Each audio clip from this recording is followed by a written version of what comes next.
আসসালামু আলাইকুম, welcome to Yasmin recipes. আশা করি আল্লাহর মতো ভালো আছেন। অনেকদিন পর আজকে অনেক সিম্পল ইজি একটা রেসিপি নিয়ে হাজির হইলাম।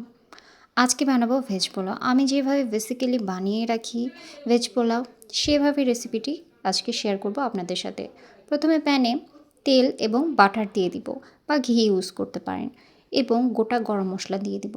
যত ধরনের গোটা গরম মশলা আছে আপনারা দিয়ে দিবেন। আমি এখানে গোলমরিচ, লবঙ্গ, তেজপাতা, জয়ত্রী, জয়ফল, দারুচিনি, সাদা এলাচ, তারপরে কালো বড় এলাচ, আর এখানে দিয়েছি গুঁড়ো গুঁড়ো মশলা, ধনে গুঁড়ো, জিরে গুঁড়ো, সামান্য পরিমাণে মরিচ গুঁড়ো, আদা রসুন বাটা অল্প পরিমাণে, মরিচ বাটা দিয়েছি অল্প পরিমাণে।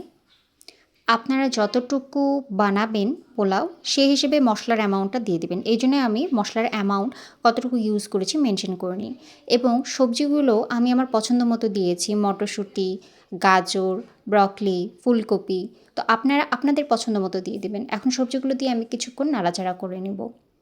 সবজিগুলো যখন অনেকটা সিদ্ধ হয়ে যাবে তখন এর মধ্যে ধুয়ে রাখা পোলাওয়ের চাল দিয়ে দিব, এবং আবারও কিছুক্ষণ আমি এই মশলার সাথে ভালোভাবে মিশিয়ে নেব।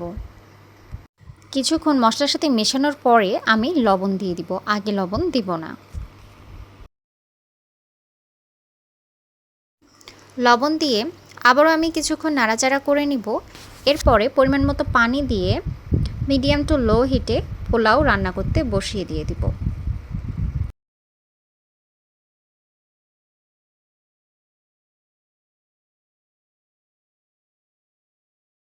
পোলাও যখন হয়ে যাবে এর উপরে আমি ভেজে রাখা পেঁয়াজ দিয়ে গরম গরম সার্ভ করব।